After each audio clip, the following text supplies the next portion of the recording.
David R. here. Today I'm going to talk to you about this book, An Evil Tree, The Story of Communism by Agnes Murphy. Take a look at that tree. It's a red tree. Red means communism. See the roots, you see the trunk, you see the limbs.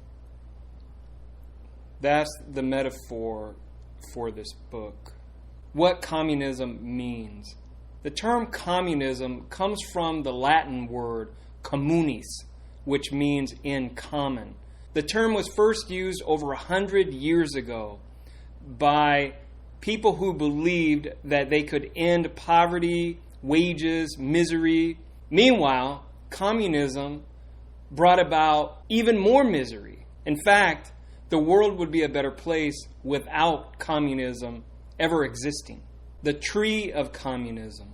As I said at the beginning, consider communism to be an evil tree, a tree that was not made by God, a tree that was made by man, primarily by evil men. Communism only bears bad fruit. The roots of communism. The roots of communism include atheism, dialectical materialism, naturalism, and class struggle. The first one, atheism. Communists don't believe in God. In fact, they detest God and prohibit people from even speaking of God. Dialectical materialism. Communists believe that man and animal are the same. Think of evolution. Naturalism. Communists don't believe that humans have a soul. We are a body without a soul. Class struggle. Communists believe that history is nothing more than a record of class struggles. The first root, atheism. Communism's denial of God's existence. Vladimir Lenin said this: every religious idea, every idea of God, even every flirtation with the idea of God is unutterable vileness. To be a good communist, you have to be a good, convinced atheist. You can't believe in God at all because the state is your God. One of the first things that communists do when they take power, they tear down religion. They tear down religious statues. They tear down churches. They tear down mosques. Anything and everything that is religious or holy has to go.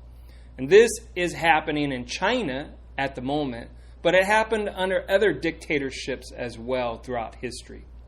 Communists not only tear down religion, but they arrest those who are Christian, Muslim, or whatever faith they may be. This is a good book to read on that. Tortured for Christ. This guy, Richard Wurmbrand, was a political prisoner under a communist regime. And he talks about his experiences as a Christian under a regime that didn't even believe in God whatsoever. In fact, the communists enjoyed torturing him because he was a Christian. The second root, dialectical materialism. Communism's denial of anything immaterial. Communists say that there is nothing but matter. If it can't be measured or weighed, they don't believe that it exists, i.e., the soul. I saw a study a long time ago where scientists had a person on a scale of some kind. This person was dying, and after the person died, he or she, whoever it was, weighed just a little less than they had weighed before death. The scientists claim that this is because the soul left the body. I don't know if there were any follow-up studies on this, but it's quite interesting nonetheless. The third root, naturalism. Communism's denial of the immortality of the soul. Marxists believe that we go nowhere after we die. I used to believe this myself, actually. I used to believe that once we were dead, it was lights out. There was no heaven, no hell. And that's what communists believe. I don't believe that now, by the way, but I did when I was in college. Naturalists believe that all things are natural and that knowledge of the universe falls within the pale of scientific investigation. Therefore, if science says that God doesn't exist, then God doesn't exist, according to communists. Communist leaders don't want people looking forward to another life. They want people to worship the party, to worship the dictator, like Stalin, the cult of personality. People were to worship him, or Mao, or Pol Pot, or Lenin. The fourth root, class struggle. Communism's view of history. To communists, history is a record of class struggle between the bourgeoisie and the proletariat. The bourgeoisie are the landowners, the employers, and they are viewed as the oppressors. The proletariat are the workers, the wage slave laborers. They are the oppressed. Marx argued that the bourgeoisie were becoming fewer and fewer, and the proletariat were becoming more numerous. In other words, you would have very few rich people, but a lot of poor people. The planting of the tree, revolution, chopping down the existing tree. The only way to get rid of the existing system is to dynamite it at the roots. And this is happening currently in the USA. I don't know if it's happening anywhere else in the world, but I do know in the USA this is happening from within. There's the Black Lives Matter and the Antifa, domestic terrorists, in fact. But they are being funded by most likely foreign entities, but also the Democratic Party. They are insisting that the system be changed. Take a look at this video right here. If this country doesn't give us what we want, then we will burn down this system and replace it. All right, and I could be speaking figuratively. Okay. I could be speaking literally. It's a matter of interpretation. They're talking about the current system that we have in America, and they want to replace that system with a communist system.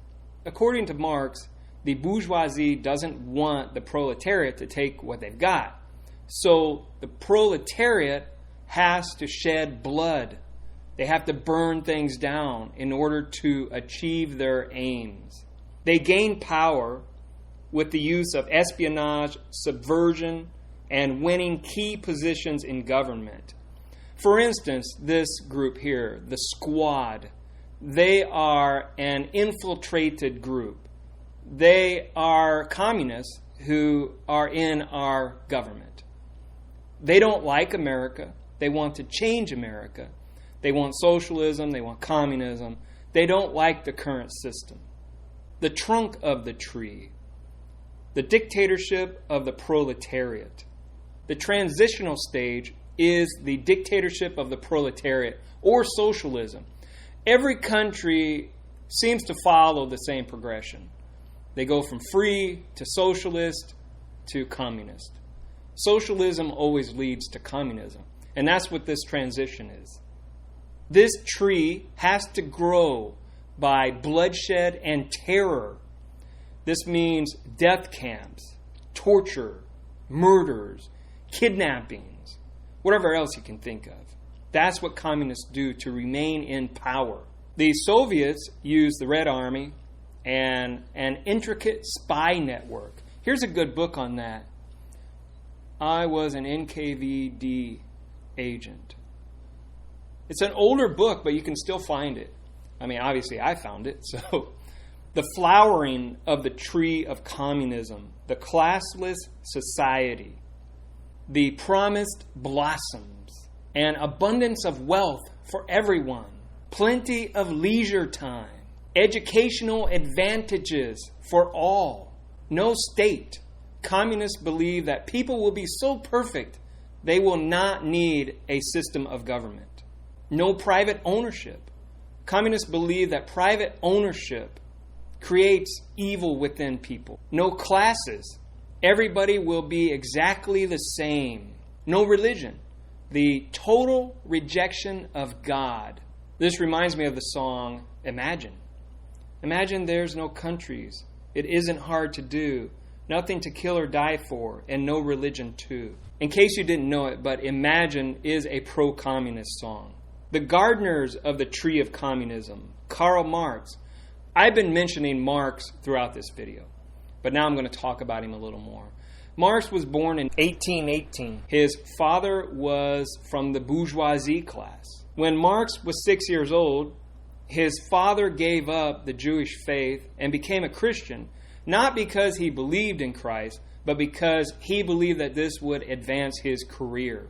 As Marx grew older, he began to hate the Jew and the non-Jew. After college, Marx became a journalist. He wrote radical articles, he studied radical theories, and conversed with radical friends.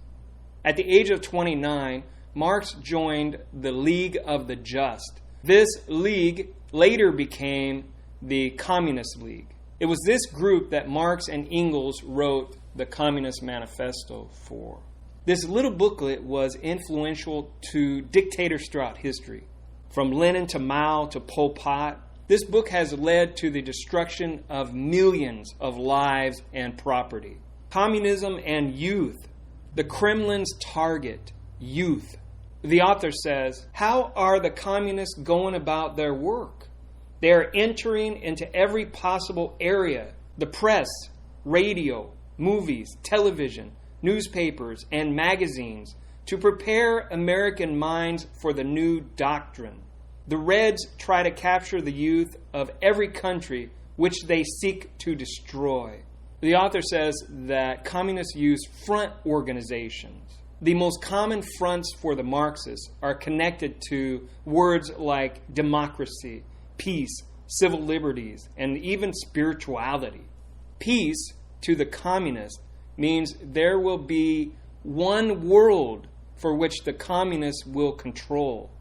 Democracy means slave subjugation to the dictatorship of the proletariat.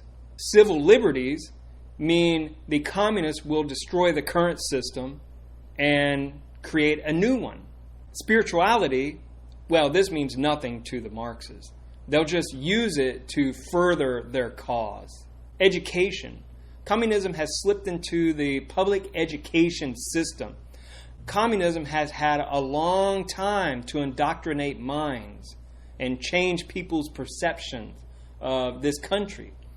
The college, especially, when kids have already gone through the indoctrination of grade school and high school, then they get to college, and that's when it's full on. They get the total indoctrination experience, in fact, because professors say, this system is no good. Communism is the only way. And the fruits of that indoctrination are showing now out in the streets where everyone can see it. What you can do. The author suggests that knowing of the danger is the first step. Be constantly awake and watchful. Communists don't neglect details. Communists use trap-setting slogans like civil liberties, one world, disarmament, security, peace. The soil that breeds communism is godlessness. You have to return to God. Return to faith. Pray. Have the armor of God on you.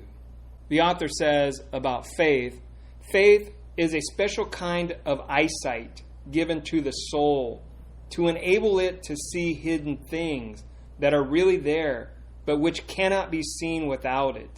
Faith is the eye to your soul. In conclusion, this book was published in 1962, but I think that the information in this book applies more today than it did then. Because in 1962, I'm assuming there were more God-loving patriots than there are today. And since our country is headed for a civil war, it's good to know what the communists are thinking, because that's what's happening right now. there is a communist revolution taking place. So if you know what their ideology is, you'll know what you're fighting for. You're fighting for freedom. And they're not. They're fighting for just the opposite. Well, anyway, that's all I got. Talk to you later. Bye.